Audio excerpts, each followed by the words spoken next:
Ça fait plus de 15 ans que la ville de Fougères s'engage à réduire ses produits phyto. Pouvez-vous m'expliquer comment cette démarche a vu le jour et pourquoi ? Alors, la ville de Fougères a décidé de mettre en place une gestion différenciée ou gestion raisonnée, on préfère gestion raisonnée, de nos espaces publics depuis donc 2000. Il y avait d'une part des augmentations de surface et d'autre part une prise de conscience aussi par rapport à l'environnement, voilà, qu'on dénaturait quand même depuis de nombreuses années. La ville de Rennes a déjà effectué cette démarche depuis dans les années 80 à peu près, donc voilà, on s'est dit on va accrocher les wagons derrière le train rennais. Alors comment votre travail de jardinier a évolué ? Avant, le jardinier des années 80 était plutôt horticole, donc avec l'utilisation de produits phyto, avec des allées taillées au cordeau, avec des tontes bien rases. Aujourd'hui, c'est un métier qui est beaucoup plus proche de la nature, beaucoup plus soucieux de l'environnement, comme j'ai dit tout à l'heure. Et donc, il suffit de trouver le juste équilibre en fait, entre ces pratiques horticoles anciennes et donc aujourd'hui une gestion complètement différente en fait.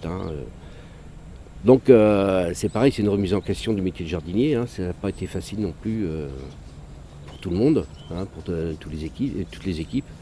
Donc on a eu des formations par rapport à ça. Et donc aujourd'hui, autrefois par exemple, nos produits de tonte, de taille, des choses comme ça étaient donc systématiquement transportés à la déchetterie. Aujourd'hui, on revalorise en fait tous nos déchets verts. Les produits de broyage, par exemple, sont utilisés pour faire du paillage. Ensuite, c'est pareil, on privilégie du fleurissement durable avec des plantes vivaces, des plantes couvre-sol. On va utiliser plus des essences locales. Donc voilà, tout ça pour enrichir la biodiversité, enrichir la nature. Alors, est-ce que les habitants de Fougères ont-ils pris conscience de l'intérêt de cette démarche ? Alors au départ, ça n'a pas été facile, parce que c'est vrai qu'ils ont mal accepté le fait de voir des herbes, on va dire indésirables, on va les appeler indésirables sur les trottoirs. Alors ils se sont dit, qu'est-ce que font nos agents municipaux ? Donc il a fallu quand même beaucoup communiquer.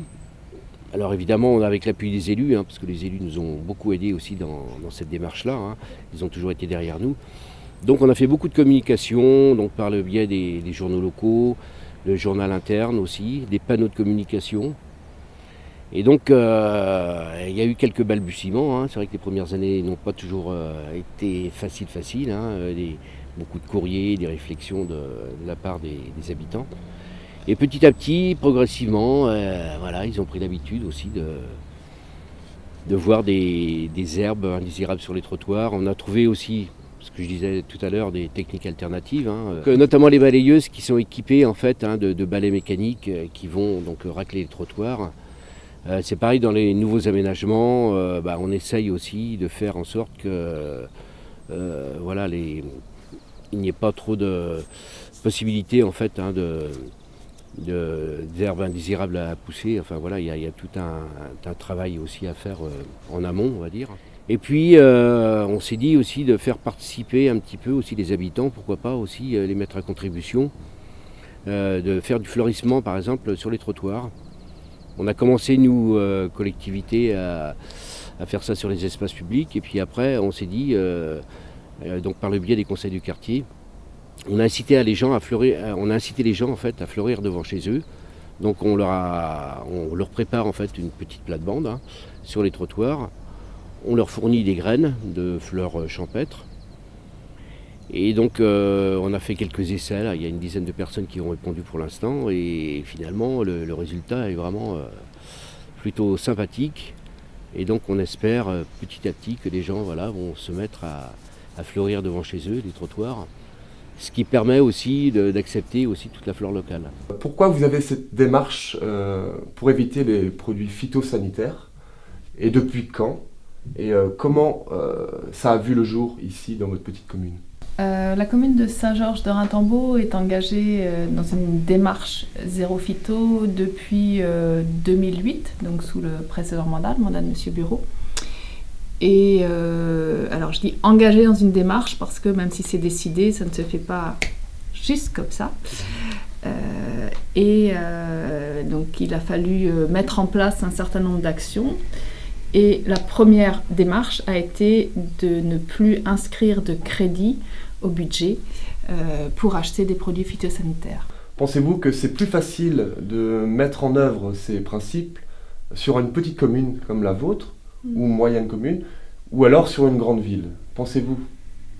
Quel est le plus facile d'après vous? Est-ce que les grandes villes, ils ont du matériel, ils ont des employés, beaucoup plus qu'une petite ville? Je ne suis pas sûre que ce soit qu'une question de matériel, même si ça joue. C'est vrai qu'on a vraiment des employés qui ne chôment pas et qui ont du boulot à entretenir nos surfaces, nos hectares, puisque voilà, ça se chiffre aussi en hectares d'espaces communaux. Je pense vraiment que la difficulté majeure, elle est dans le regard que portent les gens sur leurs espaces. Et quand je vois la ville de Rennes qui se permet de faire du foin devant sa communauté, enfin le bâtiment de Rennes Métropole, je trouve que c'est assez osé et assez courageux, en plein centre de Rennes, de faire des choses comme ça. Je pense que nous, en fait, c'est aussi un peu un héritage où la campagne, bon voilà, c'est la campagne, on est en ville, donc il faut que ça soit léché, soigné. Alors, ça n'empêche pas tout ça, il faut au contraire soigner vraiment les espaces, mais la tolérance au brin d'herbe, à la mauvaise herbe est totalement différente. Et je pense qu'autant en ville, on est content de retrouver des herbes sauvages. En campagne, on a envie de fleurs plus...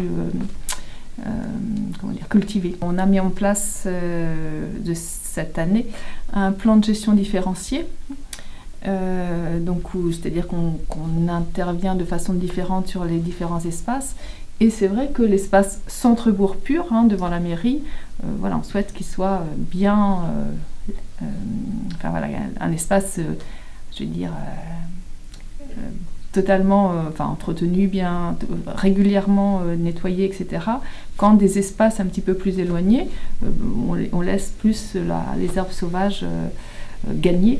Et en se disant aussi qu'on ne va pas augmenter le nombre d'employés communaux, on ne va pas non plus pouvoir s'équiper plus que ce qu'on fait. Donc il faut trouver des alternatives à tout cela. Et il faut être un petit peu imaginatif, mais aussi accepter que ça ne soit pas Versailles dans tout Saint-Georges, quoi. Même si Versailles est en zéro phyto maintenant.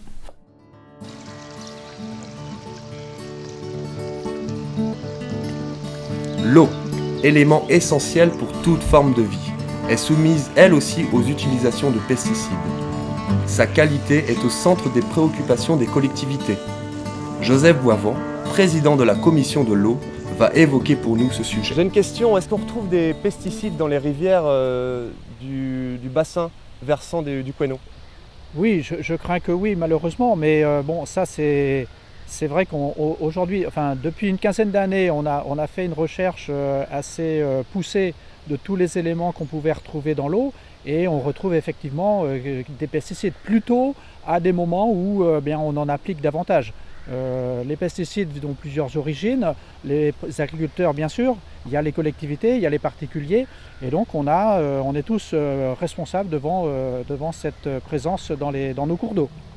Alors comment la structure dont tu fais partie aborde ce problème? La commission locale de l'eau que j'ai l'honneur de présider depuis 2 ans travaille à un schéma d'aménagement et de gestion des eaux du bassin versant dans sa totalité au niveau du Couesnon. C'est-à-dire qu'on a toute cette eau qui est collectée par cet entonnoir que représente le bassin versant, qu'elle vienne de la Chapelle-Janson, qu'elle vienne de Saint-Georges-de-Chênay ou de Bazouges-la-Pérouse, elle est collectée et arrive au Mont-Saint-Michel. Donc on a cette unité hydrographique de bassin versant qui est intéressant. Et donc la commission locale de l'eau a fixé des objectifs de teneur maximale ou de travail. Très concrètement, pour les agriculteurs, il y a eu ce plan éco-phyto de mise en place. Il y a le brise-bocage porté par les collectivités et qui est très efficace en ce qui concerne la lutte contre le ruissellement, nitrate compris, mais les pesticides sont aussi les molécules qui peuvent être retenues. Il y a eu toutes ces bandes enherbées de mise en place le long des ruisseaux et des rivières. En ce qui concerne donc les collectivités, L'objectif de zéro phyto affiché depuis de nombreuses années a permis pour certaines de ne plus en utiliser, mais au moins pour d'autres de mettre en place des programmes de désherbage communaux. Pour les particuliers, il y a eu tout ce travail fait autour de la caravane main verte, d'animer, de sensibiliser le particulier, le jardinier du dimanche, à utiliser de moins en moins les pesticides, voire même de ne plus les utiliser du tout. Comme je le disais précédemment, la qualité de l'eau est au centre des préoccupations des collectivités. Sylvain Coteau et Michael Lemay sont deux techniciens qui accompagnent ces dernières pour aller vers sa reconquête. Vous travaillez au quotidien avec les collectivités. J'aimerais savoir est-ce que vous constatez des évolutions sur l'utilisation de produits chimiques? Oui, donc les communes ont bien changé leurs pratiques depuis une quinzaine d'années maintenant, parce qu'on avait commencé à travailler avec elles au début des années 2000 avec les plans de désherbage. Et aujourd'hui, la plupart ont changé radicalement leurs pratiques. Sur le bassin du Couesnon, par exemple, on est à moins 80% de désherbants utilisés par les communes en l'espace de 15 ans. Là. Donc ça traduit un réel effort de la part des communes. Et concrètement, comment ça se traduit sur le terrain? Alors concrètement, les communes, elles ont mis en place des méthodes de techniques alternatives aux produits chimiques. Et donc pour ça, certaines ont rejointé leur caniveau parce que ça posait d'énormes problèmes. Donc c'est un peu fastidieux, ça prend du temps. Par contre, une fois que c'est mis en place, ça tient dans le temps. Il y a des communes qui ont végétalisé leur cimetière et donc n'utilisent plus de produits chimiques dans leur cimetière. Et ce, même pour les petites communes qui n'ont qu'un seul agent. Et il y en a. Il y a aussi les communes qui parfois n'utilisent plus de traitement chimique sur leur terrain de foot. Bon, ça suppose une fertilisation, ça suppose aussi du désherbage mécanique, mais ça fonctionne. On a des communes qui ont du recul sur plus de 5 ans aujourd'hui. Et puis il y a aussi maintenant les communes qui font en sorte que la nature arrive en ville afin de sensibiliser aussi les habitants aux fleurs spontanées, aux fleurs sauvages, parce que dans le temps, il faudra aussi accepter ces fleurs qui poussent un petit peu à droite à gauche dans nos communes. Le chemin parcouru par les collectivités donc, est important. Maintenant, restent les particuliers. Il faut vraiment engager les particuliers dans la même démarche. Par rapport bien entendu à la qualité de l'eau, mais aussi surtout d'ailleurs par rapport à la santé.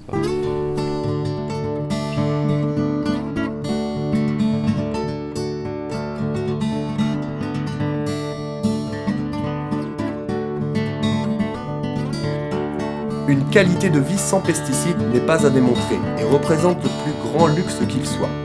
Qu'en dit Élodie Lemoine, chargée de mission au pays d'accueil touristique de Fougères.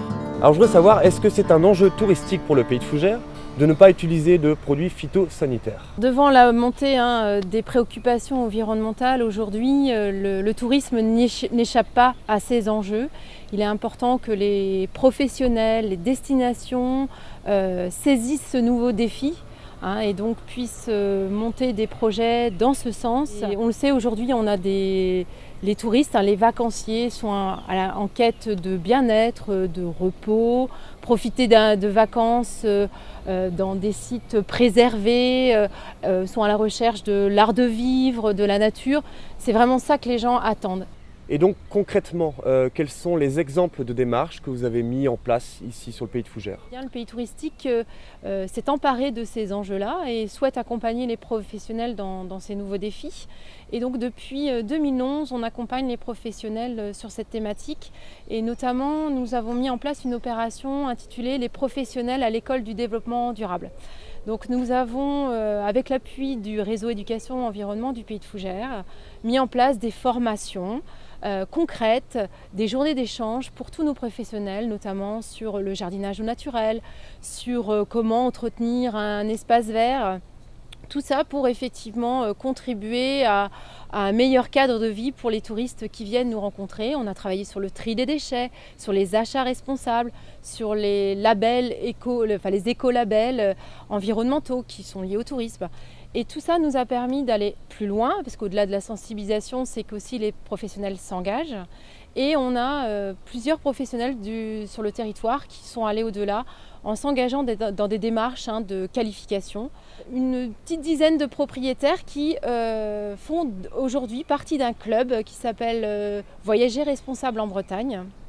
C'est un club qui réunit tous les acteurs du tourisme en Bretagne autour d'actions de communication, de promotion. Ça permet effectivement pour les touristes d'avoir clairement sur un site internet tous les acteurs, l'offre de tourisme, de loisirs, où on a des gens qui sont engagés très fortement dans le développement durable. Donc,